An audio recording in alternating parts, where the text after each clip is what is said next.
সুনামগঞ্জে একযুগে ৭২০টি ভোট কেন্দ্রে সকাল থেকে ভোট গ্রহণ শুরু হয়েছে। আমরা যদি আপনাদেরকে দেখানোর চেষ্টা করি, এটি সুনামগঞ্জের ৩ নির্বাচনী আসন। এখানে কিছুক্ষণ আগে আসলে পর্যবেক্ষণ করেছেন, অর্থাৎ ভোটের পরিস্থিতি এইখানে এসেছেন এই সুনামগঞ্জ ৩-এর যিনি বিএনপি থেকে নির্বাচন করছেন কয়সর এম আহমেদ। আমি যদি আপনাদেরকে এ পাশটাতে দেখানোর চেষ্টা করি, এখনো আসলে নারীদের উপস্থিতি অনেকাংশেই আমরা দেখছি যে তারা ভোটের স্বতঃস্ফূর্ত একটি অংশগ্রহণ আমরা দেখতে পাচ্ছি। আমি যদি বলার চেষ্টা করি যে আমরা কথা বলার চেষ্টা করেছিলাম রিটার্নিং কর্মকর্তার সাথে, তিনি যেমনটা জানিয়েছেন যে সকালের দিক দিয়ে উপস্থিতি কম থাকলেও আসলে বেলা বাড়ার সাথে সাথে উপস্থিতি বাড়বে এমনটাই জানিয়েছেন। যদি আপনাদেরকে জানানোর চেষ্টা করি, সুনামগঞ্জে প্রায় ৫টি সংসদীয় আসনে নির্বাচনের যে পরিস্থিতি সেটি এখনো পর্যন্ত সুষ্ঠুভাবেই ভোট গ্রহণ চলছে। কোনো ধরনের অপ্রীতিকর পরিস্থিতি আমাদের কাছে আসলে খবর আসেনি, বা আমরা এটি কোথাও এমন ধরনের প্রার্থী বা ভোটারদের পক্ষ থেকে অভিযোগ পাইনি। আমি যদি জানানোর চেষ্টা করি, এখন পর্যন্ত যে ভোটের যে পরিস্থিতির উপরে অনেক প্রার্থী বক্তব্য দিয়েছেন, বিশেষ করে সুনামগঞ্জ ২-এর শিশির মন্ডি যিনি জামাত থেকে নির্বাচন করছেন, তিনি দাবি করেছেন সুষ্ঠু চলছে নির্বাচন, এবং এটি যদি বিকেল অবধি পর্যন্ত চলে তাহলে সেটি তাদের পরিবেশ নিয়ে আসলে সন্তোষ প্রকাশ করেছেন। আমি একটু আগে কথা বলার চেষ্টা করেছিলাম এখানকার প্রার্থী যিনি এই আসনটিতে নির্বাচন করছেন কয়সর এম আহমেদ, তিনি যেমনটা জানিয়েছেন যে তারা অবাধ সুষ্ঠু নিরপেক্ষ নির্বাচন প্রত্যাশা করছেন।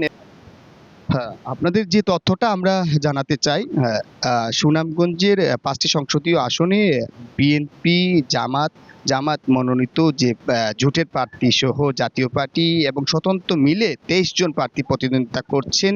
সুনামগঞ্জে ৫টি সংসদীয় আসনে ভোট রয়েছে প্রায় ২০,৮০,২৩৫ ভোট। এই ভোটের বিপরীতেই ২৩ জন প্রার্থী প্রতিদ্বন্দ্বিতা করছেন।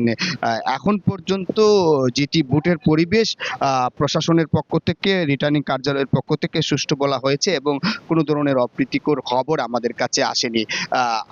যদি আইন শৃঙ্খলার কথা বলি, আইন শৃঙ্খলার জায়গাতে সার্বক্ষণিক পুলিশ মোতায়েন আছে এবং আনসার মোতায়েন আছে। এছাড়াও যে স্ট্রাইকিং ফোর্স হিসেবে সেনাবাহিনী, বিজিবি, র্যাব সহ সংশ্লিষ্ট বিভিন্ন গোয়েন্দা সংস্থার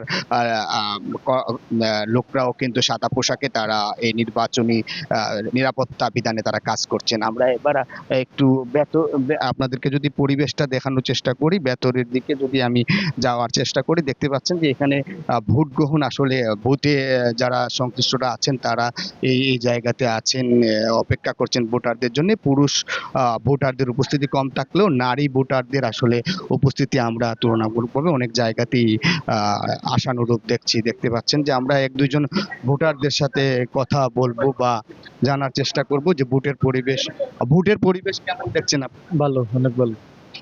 আচ্ছা, ভোটের পরিবেশ কেমন অন্যান্য বছর? ভালো, ভালো। ভালো। জি। কোনো ধরনের সমস্যা হচ্ছে আপনাদের? জি না, সমস্যা নেই। আমরা একজন নারী ভোটারদের কাছে যাওয়ার চেষ্টা করব যে এখানে কেমন দেখছেন পরিবেশ? ভালো আছেন? আলহামদুলিল্লাহ।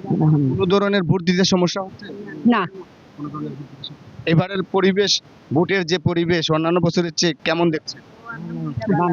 ভালো আছে আলহামদুলিল্লাহ। তোমরা দোয়ায়।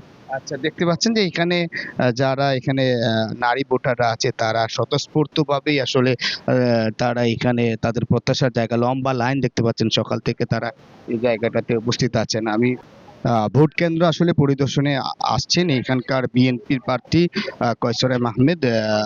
তিনি প্রিজাইডিং অফিসার সাথে কথা বলছেন, ভোটের পরিবেশ নিয়ে কথা বলছেন। আমরা হয়তো ভেতরকার পরিবেশ নিয়ে আরো একটু কথা বলবো, যে কয়সর আহমেদের সাথে আমরা যুক্ত হওয়ার চেষ্টা করব যে আসলে ভোটের পরিবেশ নিয়ে তার অবজারভেশন কেমন আছে। প্রিজাইডিং অফিসারের সাথে কথা বলছেন, অর্থাৎ তিনি বিশ্লেষণ করছেন।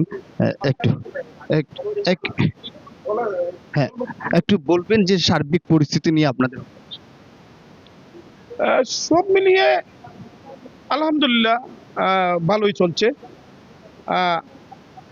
জগন্নাথপুর কালকে রাত্রে যেটা শুনছিলাম, কালো টাকার চড়াচড়ি শোনা গেছে, সোশ্যাল মিডিয়ায় কিছু দেখা গেছে, কিন্তু সকাল থেকে যখন ভোট শুরু হয়েছে সকালের দিকে ভোটাররা একটু কম উপস্থিতি ছিল, যত দিন বাড়তেছে টাইমের সাথে সাথে ভোটাররা বাড়তেছে। এখন আলহামদুলিল্লাহ ভালো, আইন শৃঙ্খলা বাহিনী যথেষ্ট সহযোগিতা করতেছেন। বাকি দিনটা যদি এইভাবেই চলে যায় তাহলে খুবই ভালো।